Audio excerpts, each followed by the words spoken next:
What is up? What is up? Welcome back to another episode of Talkative. We are back with episode 25. And yes, I know it's been a while. It's been 2 weeks since I've recorded anything on here.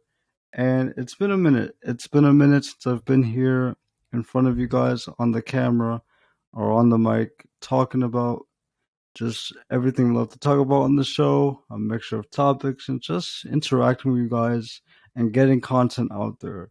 And let me just say, it really does, it feels great to finally be back in front of the mic and in front of the camera for the first time. Now, this essentially would be my first full length face cam episode of the show.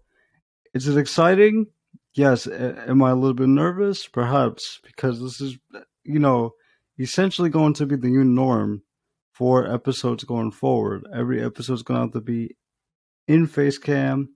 No, not just audio. Well, for Spotify, the audios are going to stay. So the MP3 files and the audio files, they're going to stay. But in terms of YouTube, like this is pretty much the new norm.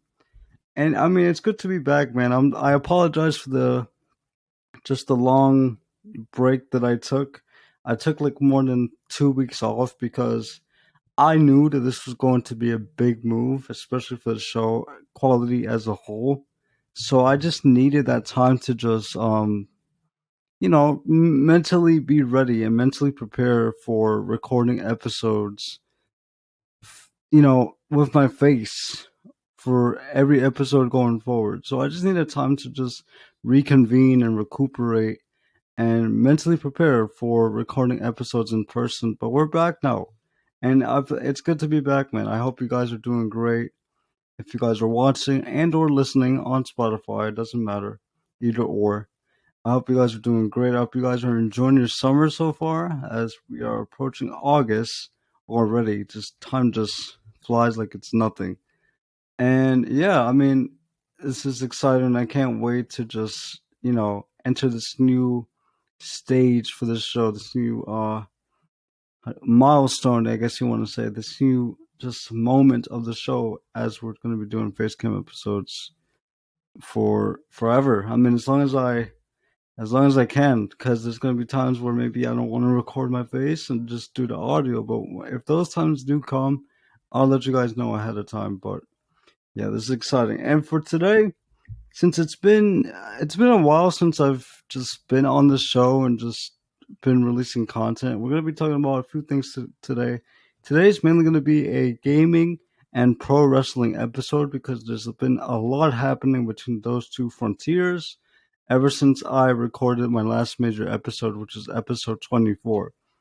So yeah, there's just a lot that's happened, and I just want to break it down. I just want to have a moment to discuss it with you guys, give my opinions, and give my takes on everything that's been happening, especially in pro wrestling. And let me just start with the big elephant in the room, of course.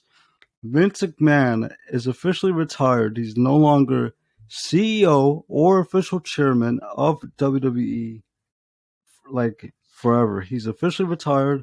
He's left every single one of his roles. So booking, CEO, boss roles, every single one of his roles that he once had in the company is no longer applied to him anymore. Which for a lot of people, including myself, I told myself I never thought I would live a day where Vince McMahon would legitimately leave everything that he once had for this company, for this professional wrestling company. And it's crazy the times that we're living in as pro wrestling fans. If you guys are pro wrestling fans and you're watching this or you're listening to this, then you must know the feeling that you got when you saw that Vince officially retired. Now, with that, there is a couple of there is the ugly side to it. I mean, of course, the reason as to why Vince retired, I'm not going to get too much into details because, of course, I could probably get flagged for this or the video could probably get taken down for discussing these type of things. But if you guys have been up to date with everything that's been going on with Vince and everything that's been going on to the company, you know what the situation is there and what's been happening between him and everything else. But what does this mean for the future of WWE? Well, apart from him leaving, Stephanie McMahon and Nick Khan have been appointed as co-CEOs of the company. Triple H is now head of talent relations and head in creative as well, which is really huge because if you guys know, Triple H was the one that founded and that brought light. Triple H was the one that pretty much birthed the idea of NXT and having the having their own developmental brand for new up and coming superstars. He was the one that created NXT. And if you guys watch NXT in the past, you guys know how much good quality that product had. I mean, from storytelling to feuds to matches to pay per views to all the takeovers that were aired to all the debuts, the returns, the moments, the segments, everything. NXT was just from head to toe a phenomenal product for WWE. And Triple H was the one that who was behind it all. I mean, of course, he had some he had some backup. He had the backup of Shawn Michaels and a few others who were producing the show at the time. But he was the one that said, "No, you know what? The best way that we can try to build talent at this very moment is to have our own developmental brand and then have people debuting from different companies, whether it be Japan or the independent scene. And we're gonna have these guys and girls come in here and pretty much show us what they got with this new developmental brand." And NXT was just a phenomenal thing. So, Triple H being the new head of creative obviously could lead to so many questions and ideas and just positive things. I mean, of course, this is huge. This is huge. The overall quality of these shows, of the weekly shows, the weekly televised shows, the pay per views are gonna just go up in quality. At least that's what we hope. We hope that Triple H, with the mind that he has in this industry, in the pro wrestling industry, we hope that he's gonna have a good direction when it comes to creative, a good utilization of their talent, of their superstars, and just overall an exciting product that people can just go back and watch and be grateful for, be appreciative of. Because as you know, recent years people have been bashing all over WWE for their creative process, for the way that they've been treating their talent, and it's been a mess. It's been a mess the last I want to say 4 to 5 years that WWE's been around. A lot of people have been just losing their touch. They've been bashing on it, including myself. I mean, I'm not gonna be here I'm not going to sit here and lie to y'all and say that I've never bashed on WWE recently.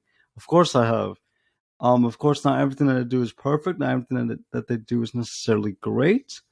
But now Triple H as the top head, the top mind, and all of the creative process and talent relations, this could be good news for us. I mean, this could be good news for the company as a whole. So I can't wait to see what happens. But as of right now, of course, um, when Vince did leave the company, when he did leave all of his roles, they were in the middle of booking SummerSlam. So I don't think that WWE is going to have a big shift in executives and creative and just power control till after SummerSlam. I mean, people are already saying Raw aired last night, and people were saying that Raw was pretty good last night. I don't really keep up with the televised shows, but I do keep up on social media. I try my best to keep up on social media. And people have said that Raw was pretty decent. I mean, Raw, it was not just rematches after rematch, promo after promo, commercial cuts after commercial cuts. It was actually a pretty action-packed show, and that goes to show that I mean the effects of Triple H and Stephanie and Nick Khan being in power now are slowly but surely beginning to show. And not to mention, I mean, you guys also heard the news of the company going from a rating of PG to back to TV 14. So the PG era is officially over. I say officially with such discreet because I'm not sure if necessarily they're gonna go straight from PG all the way back to TV 14 right away, which would mean a little bit more just not graphic to the point where it's like too violent for like people to watch, but I mean 14 and up. So of course you're gonna have those different signs of TV 14. Me personally, I mean, I don't really mind it, but I'm pretty realistic on the fact that I'm not sure if a show being TV 14 or going to TV 14 is necessarily going to make its quality of the product better. But at the same time, now that we have Triple H as head of creative and talent relations, that statement could be false. I mean, of course, I mean WWE could be for a huge major bump in product quality and just the overall shows and pay per view. So we shall see what happens with the E. I mean, I'm excited. Yes, I do call it the E. Me and another friend of mine, we've been, just poking fun at the Twitter wrestling community and the way that they refer things and the way that they call things. So I call the E, or WWE the E for short. But yeah, I mean, it's exciting, man. Like I said, I've never thought Vince would retire. I've never thought Vince would even leave this, just immense amount of power that he had with this company, and it's just crazy. It's crazy times that we're living in pro wrestling right now, and I don't know. I'm excited. I can't wait. Obviously, I'm realistic. My expectations are low. I'm not expecting the WWE to immediately take this jump and immediately show signs that they have a new force of power, they have a new executive power. Now we're gonna see these signs come into fruition immediately. No, I'm expecting a little bit of you know, slow growth, slow changes, not like off the rip. But we shall see after SummerSlam. So it should be exciting times for the WWE. I can't wait. And it's just crazy that all of this has happened this year. Like so much has happened this year for pro wrestling as a whole. I mean, you got Cody Rhodes leaving AEW to come back to the company for WrestleMania. You have Nick Khan purchasing Ring of Honor along with his duties with AEW, and it's just insane. And speaking of which, that's also what I wanted to talk about is when it comes to when it comes to being a businessman as a whole, it doesn't have to be a wrestling promotion. It doesn't have to be a tech company. Whatever it is, whatever that involves business, right? It's important that it gets to a point where you need to realize that you need help. That you as a singular person, a singular human being, you're not going to be able to run everything on your own and expect everything to be flawless or necessarily perfect. And this is a big struggle for President and CEO of AEW and Ring of Honor, not Nick Khan. Sorry, I've been saying Nick Khan. Tony Khan. For Tony Khan, because this man is literally running this company by himself with no other forces and creative power or no executives, no managers, no nothing. No authority or nothing is helping Tony Khan run this. And it's only him. It's only him. And this is a conversation that I've had with many friends of mine and many people, of course, that Tony Khan is digging a hole that can end up being way too deep for himself. This man literally runs All Elite Wrestling, Ring of Honor. He purchased Ring of Honor along with All Elite Wrestling. And apparently, he is co-running or helping run an entire football club and a football team. Football as in soccer, as we call it here in America. I still call it football no matter what. But yeah, I mean, he's running his own football club. And it's like, how as a single man, how are you going to run two wrestling promotions and an entire football team and expect that your talent or the people that you work with, your staff and your wrestlers, are not going to develop frustrations or miscommunications because they only have one man to go to. They only have one man to communicate to, and that's you. You're the only man that they can go to for any concerns, for any questions, or whatever it is. And there's no one else that can back you up. So it's a major this could be a major blow for AEW because the roster for AEW and Ring of Honor combined, to me, has to be one of the biggest pro wrestling rosters to date. In any company or any pro wrestling promotion, this roster is huge. This roster is overfilled with wrestlers, like tremendously. And it's like you're one man running all of this. Of course, there's going to be commotion. Of course, there's going to be problems. Of course, there's going to be drama, miscommunication. Like, you can't expect everything to go perfectly when you have this amount of people, this amount of talent, and you're the only power force on here. You're the only man that manages it all. Like, Tony needs help. Tony needs executive help because this can be really bad for Tony Khan and the state of AEW as a whole because if you guys are not aware, Ring of Honor recently had their Death Before Dishonor pay per view, July 23rd, I believe. I could be forgetting the date. So pretty much this Saturday that just passed, Ring of Honor had Death Before Dishonor, which had a world title match consist of Jonathan Gresham, who is the current champion, and Claudio Castagnoli, who is the challenger, who's also part of Blackpool Combat Club in AEW. And this is something that I was a little skeptical and I was a little confused on, and as to why they took this direction. And it's the fact that that match was the world title match, and that match legitimately opened the show. That match started the show for Ring of Honor Death Before Dishonor. And the match only went on for 11 minutes and I think 30 seconds. And I said to myself, what? You're going to have your world title match be the opener, which, okay, it's happened before. Like many wrestling companies have done that before. But the fact that you're going to have the match run for no more than 11 minutes, and not only that, but have the champion lose in this case. Jonathan Gresham lost the match, and apparently he had a meeting with Tony Khan and some other people, some other staff members and executives, or people working with Tony before the match even happened. He was irate. He was frustrated because he felt personally that he was being underutilized. And apparently, he was never told of the finish of the match. He was never told how long the match was going to run on for or what the finish of the match was going to be.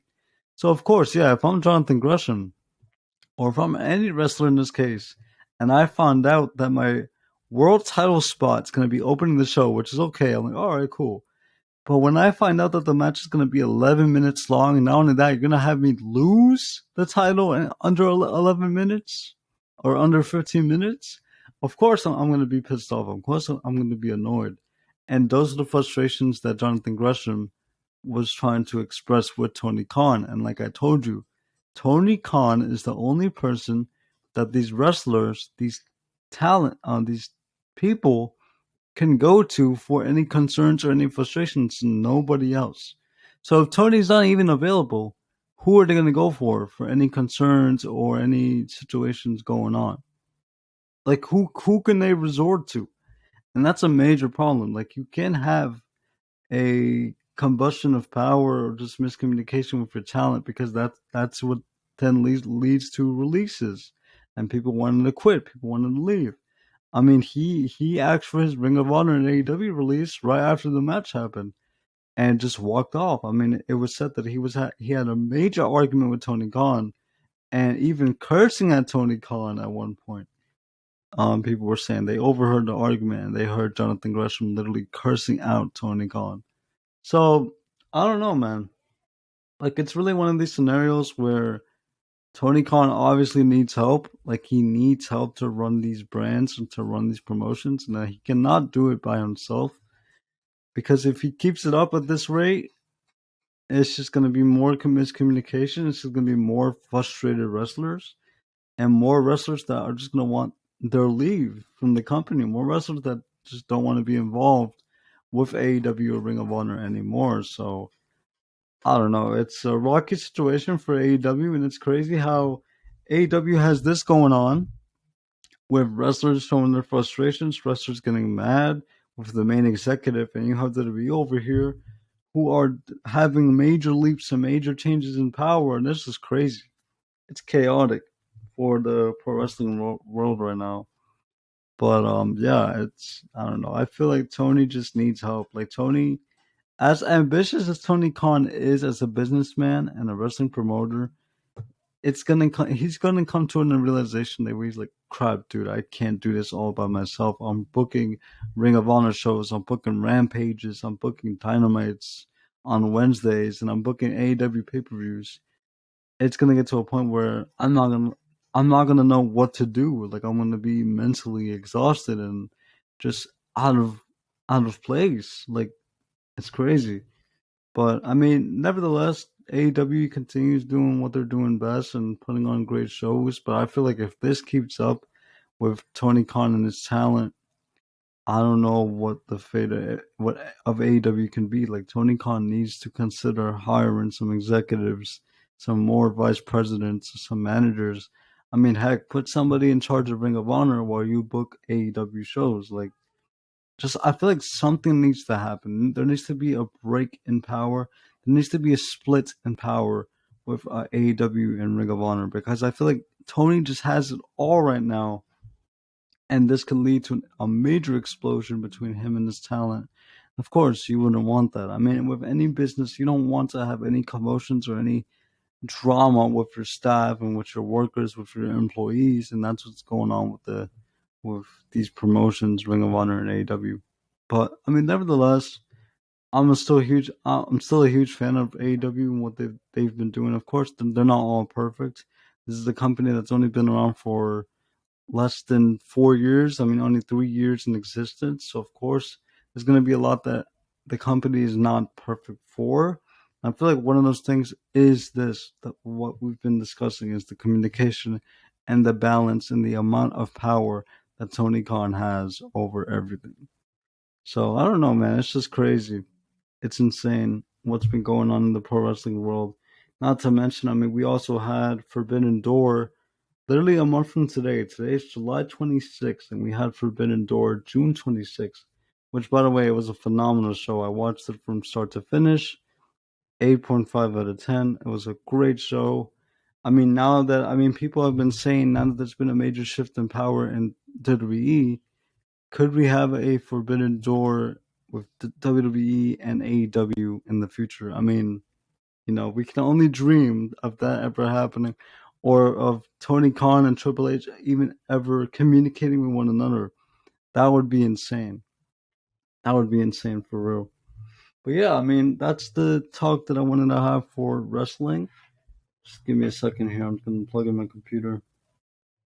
A lot going on with pro wrestling, and I just wanted to touch base on the big elephants in the room, which is obviously Vince retiring and the miscommunications that Tony Khan have been having with Jonathan Gresham, and just the state as pro wrestling as a whole. It's been crazy.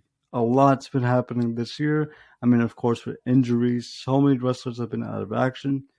And what's crazy about this, I mean, people used to call it, or not used to call it, but people called it the Forbidden Door curse, because so many wrestlers were getting injured before the show even happened that people were like starting to be negative about it. Like, yo, are we even gonna have a Forbidden Door at this point with the amount of injuries that we've been having?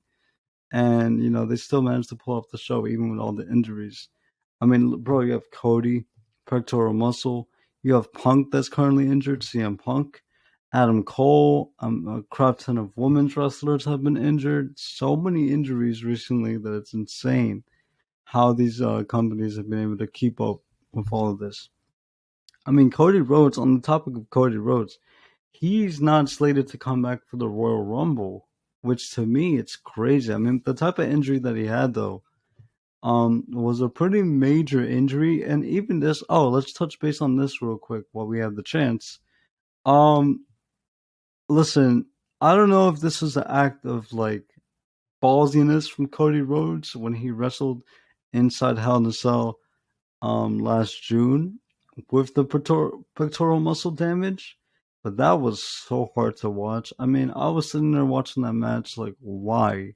Like, even if this did go through creative and like Vince at the time, why would Cody even consider this? I mean, obviously he wanted to prove that he's a fighter, he wanted to prove that he's resilient, but dude, that injury was so bad. Like, oh, I didn't want to talk about it. It was so crazy how damaged his pectoral muscle was. And he damaged it while lifting. He literally damaged it like outside of the ring while lifting weights and deadlifting as well. So I don't know, man. Like that to me, I told myself at the time, Cody, why are you even wrestling this match? This is not needed, man. You have a big injury right now, and you decide to wrestle this match inside of a cell too, which is insane, inside of a cage. And I don't know. It's to me, I feel like that was a bad move from Cody. It was a bad move from creative for even allowing Cody to even go forward with the idea of wrestling the match with the pectoral muscle damage and the injury as a whole. But yeah, he's going to be out for a while.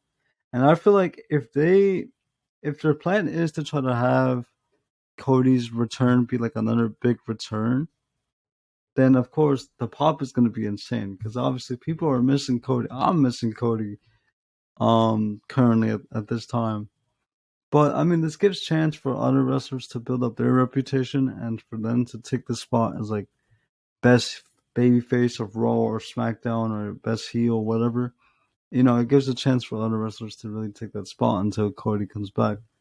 But it's just crazy. I wonder what they're gonna do with like the Undisputed Universal Championship. Of course, Austin Theory is the current Mr. Money in the Bank, so he obviously can cash in whenever he wants or whenever creative has made the initiative to have him cash in. And of course, Roman Reigns is the holder of both of the major championships for both brands. He is the undisputed Universal Champion, so he has both the WWE title and the Universal Championship. So I don't know, man. It's pretty chaotic, and apparently they plan on having Brock win at SummerSlam and beat Roman. Which I mean, dude, I'm sick and tired of this rivalry. I'm pretty much. I think all of us. I can account for all of us. I can speak for all of us that we're tired of this Roman and Brock saga that's been going on for more than 7 years at this point. We're sick of it. We're sick of it. We don't want to see it no more. But we'll see what happens at SummerSlam once that happens. I think this up and coming Saturday as well. Yeah. So it's just a lot. Also, some major recap of what's been going on in the world of professional wrestling. There's been a lot going on, and I just wanted to, shed some light. I just wanted to give some light to the situation. It's crazy that Vince is no longer in power of WWE, and that we're gonna have a new shift in power, a new shift in quality and creative, all of that. And yeah, I just, all my years of watching pro wrestling and being a pro wrestling fan, I would never think those words or that sentence would come out of my mouth. That Vincent McMahon, a third generation promoter, was going to be out of WWE's roles completely or any involvement with or WWE as a whole. So it's insane to me. It's crazy. But yeah, that's the segment for professional wrestling. And now we're gonna shift gears to a couple of gaming talks, as there's been a lot going on with gaming as well. I want to start off with recent games that have been coming out, and one of them being Multiversus. If you guys have been playing Multiversus, you guys know that this is pretty much a huge platform fighter, much like Smash Bros. And Brawlhalla, all the platform fighters that you know and love. But with all the WB cartoon characters that we've had as a child in our childhood, so you have Shaggy, Velma from Scooby Doo, you have a couple of DC characters, Batman, Superman, Harley Quinn, Tasmanian Devil, Bugs Bunny, all the above.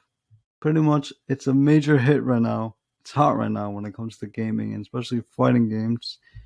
And I just want to give my overall opinion and maybe like a little overview of the game. Because I've had early access of the game for the past couple of days now, and let me just say the game is phenomenal. I'm semi addicted to it. Like I'm not really addicted to. I don't really get addicted to games. I just really get involved with it. But I can go weeks and days without playing a game or playing games in general. It doesn't really hurt me. I still love gaming. Don't get me wrong, but there's times where I don't have the desire to play games. I don't really consider myself addicted to a game, if that's the point. But it's a fun game. I mean, it's really fun. If you love platform fighters, if you love fighting games as a whole, you'll love this one. Especially with the abundance of characters and the fact that every single character that's on the beta right now plays so different from one another that it just makes the game feel more fresh. I'm happy and I'm glad because this is a game that I've been waiting for like months. I'm glad that this game um has characters that play different from one another. And that's something that a lot of fighting games fail to like accomplish as a whole, is having a roster that is diverse. Having a roster that is, distinguishable from every other fighting game. That's just not cookie cutter roster movesets and fighters and moves and just, overall presentation. a roster that is diverse, and that's something that I can always appreciate when it comes to a game, especially a fighting game. And that's what we have here with Multiverses. I mean, a lot of characters play differently. They have their own movesets. They have their own just personalities, and that's just, to me, that's phenomenal. But there's also a lot that's not perfect with the game, and that is overall balancing. I mean, of course, there's going to be characters that are going to be considered too overpowered, or right in the middle where like they're completely balanced, or maybe characters that just suck overall, like characters that are not good at all. So for me, a couple of characters do need some balancing. For me, I mean, the main one here has to be Tasmanian Devil, Taz. I mean, for the amount of Taz that I've faced online in multiverses, it's that tornado, man. They need to do something about that tornado, like increase the cooldown or just make it to where you can only hit it once or twice per match. Because that tornado, like, if you don't have a way to fight it, dude, you're not gonna be able to keep up with a Tasmanian Devil main when it comes to multiverses. Not to mention, he has this meter where if he attacks you more, I think it's like a 15 hit type of thing. If he gets 15 hits on you, you literally turn into a chicken. You turn to like a defenseless chicken, and you're invulnerable for like a good 10 seconds. Like, it lasts is pretty long too. And you can't even do anything, and you're pretty much stuck and you're defenseless. So that move, along with the tornado that barely has any cooldown or any limitation, makes Tasmanian Devil a really annoying character to go up against. But I'm pretty sure they're going to nerf Taz.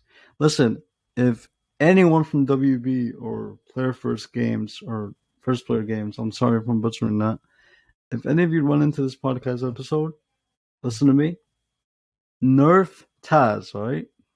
Because that character is annoying. People just spam tornado. Nerf the tornado. Please and thank you. Alright. So yeah, it's just Taz is really annoying. But other than that, I mean, you have phenomenal characters that are pretty not as OP as others, like Bugs Bunny. He's pretty crazy with the amount of options that you have with Bugs. His hammer, his rocket, the little safe that just flies down from above. You can literally whack the safe with the hammer, and you can have like these crazy setups and um, combos with Bugs Bunny. Another character, obviously, which is like pretty much the bread and butter for when it comes to character mains and characters that you want to play with, is Shaggy. Shaggy, to me, is one of the most craziest attack characters or damage characters that you can have in multiverses. Shaggy's insane, especially when Shaggy goes like Ultra Instinct or like Super Shaggy, like Super Saiyan. When you have that Super Saiyan mode, that Super Saiyan mode, once that's activated, you have two major options or three major options of just maxed around damage and damaged attacks. You have your sandwich, which is amplified. So the little sandwich projectile that Shaggy has is larger and it does more damage. You have the freaking Shaggy kick, the flying kick, which if you do that kick while as Super Shaggy, it goes way far and it does a crotch ton of damage. And you have the uppercut, which I call the Hadouken. Every time I do that move, I just scream Hadouken out loud because that's literally what it is. He has like a DP or like just a regular uppercut, but if you go Super Saiyan, it's just powerful as ever. And the sandwich, which is bigger and it goes farther and it does more damage. So Shaggy has a lot of options, and not to mention his down square, like his like special moves and his attacks are insane. Like they're crazy when it comes to combos. So Shaggy to me is one has to be one of my favorite characters. I mean, I'm pretty much a Shaggy main. I main a variety of characters. I play Harley Quinn, Shaggy. She's also very good. Her options are insane as well. She's more of a trap and setup character as well. Much like Bugs, she has like this like Jack in the Box type of trap that if you hit the trap, obviously it does damage, but it also does like heat damage, flame damage. That if you hit the opponent 5 times, the opponent gets hit with flame damage that amplifies your damage to like crazy, like times 3, times 5. if you fight the opponent with that flame damage activated. And she's just insane. So overall, I mean, to me, the game feels great. The game also plays phenomenal, especially now in beta. The official beta comes out today, which also, not to mention, LeBron James got revealed at Comic Con to be added to the game for the beta, which is crazy to me. LeBron's actually gonna be added today for the early beta starting today officially because it was early access before. It's gonna be interesting to see how he plays. I might have to check him out to see how he does with like his moveset and his kit and all the above. I mean, you can officially dunk on people now, so I mean, we have a basketball player fighter in this game that can dunk on people. So when you spike and you get dunked, I can't be responsible for the anger and rage that you're gonna feel as a player at that very moment. But that should be hilarious. But yeah, overall, I think Multiversus right now is at a solid 8 out of 10 for me. It's a great game, but it does need a little bit of balancing. It does need a little bit of tweaking. I feel like, to be honest, like the dodge mechanic works fine, but I feel like this game does need like some sort of blocking or parrying mechanic because it is very hard to get out of combos. Like once you're stuck in a combo in this game, there's no other way to get out of it really. So, you know, I think the developers might have to consider like a solid defensive mechanism other than dodge only when it comes to this game. So yeah, I mean, apart from that, there is a couple of glitches and bugs with like the servers. There's a weird glitch where you would spawn into the match, like you would start the match, but it's like your opponent completely disappears, like your opponent is not visible at all. But the match officially started, but you can't even attack or see your opponent. So that's a little bit of a weird bug there. And yeah, I mean, other than that, I mean, obviously the game is not going to be perfect now because it's still in beta stage or in beta stages. Overall, man, it's a fun game. Will it compete with Multiversus? Only time will tell. I mean, will this game be big? I hope so. I hope so. I mean, it's a great game, like I said. And the game does have huge potential. It's only up to the developers, much like every game that releases nowadays. It's up to the developers to really put light into this game and to keep the lifespan of this game for having to be really long, to have this game last a long time. I'm expecting like a lot of content releases, a lot of content updates, both free and paid, so like paid DLC and free DLC. I'm expecting a variety of modes, a big influence in the competitive scene with Evo, which is one of the biggest fighting game tournaments out there. I think this has Evo potential because let me just say also the movement in this game is so fluid that it's gonna make for phenomenal competitive tournament games and matches and just all of the above. So yes, this game when it comes to overall gameplay and movement and fluidity, this game does have potential. But like I said, it's really only up to the developers to um decide what the fate of the game is going to be with content releases and just giving it the attention that it deserves. But I have hopes for this game. I think this game is going to do really good. I've really been enjoying it recently, and yeah, if you guys have been playing Multiversus, let me know down in the comments, or if you see a clip of this on TikTok, let me know who your main and what your thoughts on the game are as a whole. But aside from that, we're gonna move on to another quick gaming topic, and then we're gonna close off for the day or for the episode. And that topic would be what PlayStation's trying to do with their brand new integration of PS Plus and all this tier integration into PS Plus. Will it be able to compete with Xbox Game Pass and PC Game Pass and much more? I mean, okay, so when this first got announced, and I saw that as a PS Plus member, not only are you going to have availability to play online, but we're gonna have this huge catalog of games, even classic games as well, along with our subscription, along with our service. To me, I was like, "Oh, this is obviously fantastic." When it first came out back in June, the first initial list of games was not good. Like it was a lot of mediocre, crappy games that weren't relevant enough to be a part of this. But I mean, of course, you had like Ghost of Tsushima, you have Spider Man Miles Morales, but it's like all the other games were just whatever. They were pretty meh. They were mid, like to be included in these lists. But just recently, they added a plethora of Assassin's Creed games, which me personally, I know Ubisoft gets a lot of backlash and Ubisoft gets a lot of hate most of the time because of their lack of attention to their games. I mean, just recently, speaking of Ubisoft, they announced they had said that they were going to cancel development and further development for the free to play action derby online game Roller Champions, which to me it was a game that I was anticipating and a game that I was waiting for and looking forward to. It's a fun game, but the thing with Ubisoft and the thing that with Ubisoft, like I can admit because I am a big Ubisoft fan. Like I appreciate most of the games that Ubisoft do and most of the games that Ubisoft releases and their overall content. I love it. Like I mean, I'm a big Assassin's Creed fan, and no, this is not sponsored. I'm a big Assassin's Creed fan. I'm also a big For Honor fan. For Honor has to be one of my favorite games of all time. But yes, I'm aware and I do understand that Ubisoft they're not perfect when it comes to a gaming studio, much like Rockstar Games. We already know what they got going on, but yeah, I mean, Ubisoft has to be like I want to say top three, top five favorite game studios of all time. But I do understand that not everything that they do is perfect. Not every decision that they make is necessarily great.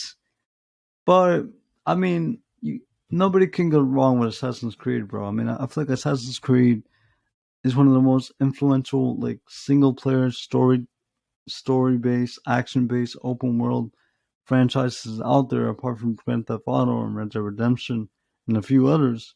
But to me, I just like the idea of playing as part of an assassin brotherhood who has gone through multiple lineages and generations through many periods of time and history.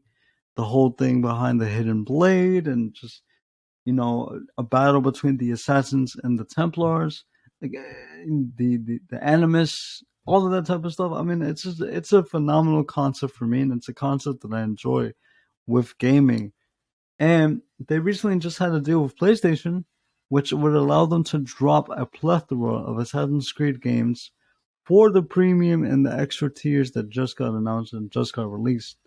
And I started playing Assassin's Creed Rogue Remastered, and I'm like, man, this can be a big hit. I mean, if they do keep this up, if they do keep having deals with a lot of gaming studios, Sony can pretty much be on board. I wouldn't say direct competition or beating Xbox Game Pass, because with Xbox Game Pass, I mean, you have a crap ton of franchises and like in full length too. I mean, they have every single Battlefield game. They have a majority of classic Call of Duty games, and Xbox Game Pass is just phenomenal, as a whole. I don't play Xbox, but from the things that I've been hearing, people really love Xbox Game Pass for the benefits that it brings.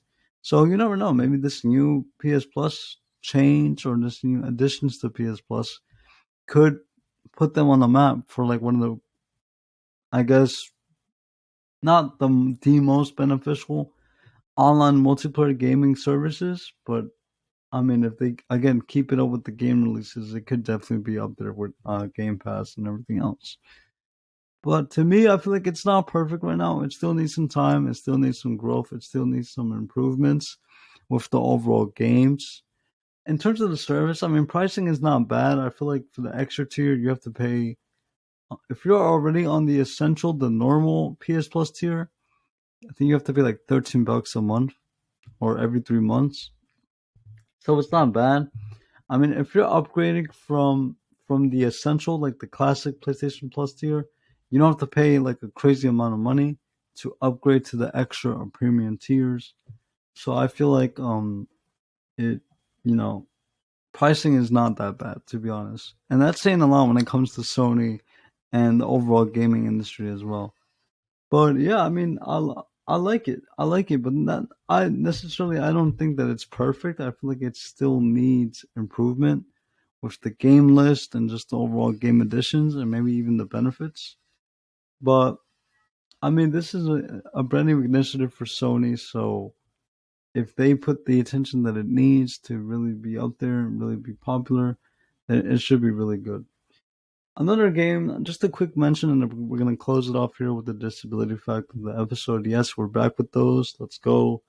It's been a while. It's been like almost 3 weeks since I've recorded, so I haven't said that in like 3 weeks. But Fall Guys has also been very fun for me, and it's crazy because Fall Guys was one of those games that had a big hype, had big hype behind it, and just a big following, a big fan base behind it, and then just kind of died off for a bit.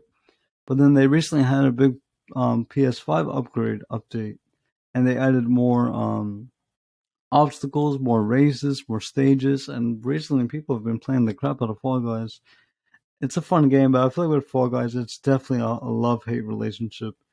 I can't tell you the amount of times where I'm like, bro, I just don't want to play Fall Guys no more. This game is crap. I hate it. But then I end up still going on Fall Guys because not gonna lie, the game is fun. Like sometimes I feel like I torture myself playing that game, but the game is actually really fun, so I really enjoy it. So yeah, I think that's a good spot where to end it. Like I said, a good little wrestling talk and a gaming talk to bring up the show back up again, get back up into routine. It's time. I feel like I've took a well enough break, and like I told you guys previously, if I do take breaks like these, it's gonna be for a meaningful reason, not because I'm just being lazy or just laid back or not caring about the podcast. It's gonna be for a major reason as to why I take breaks like these. So let me know what you guys think. I mean, the state of pro wrestling as a whole, WWE, Ring of Honor, AEW. Do you guys agree with me when I say that Nick Khan does need help? That Nick Khan is literally, I keep saying Nick Khan. That Tony Khan, so they're not related by any means. I just mix up the names. That Tony Khan is in a big, scary, and really struggling situation. If he's biting more than he can chew, let me know down in the comments, and let me know what you guys have been playing recently when it comes to gaming, and what do you guys think of the extra and premium tiers for PS Plus as well. With that being said, I'll leave you guys with the disability fact. Thank you guys for watching. Thank you guys for listening. And I hope you guys take care. God bless. And we'll see you next week for episode 26.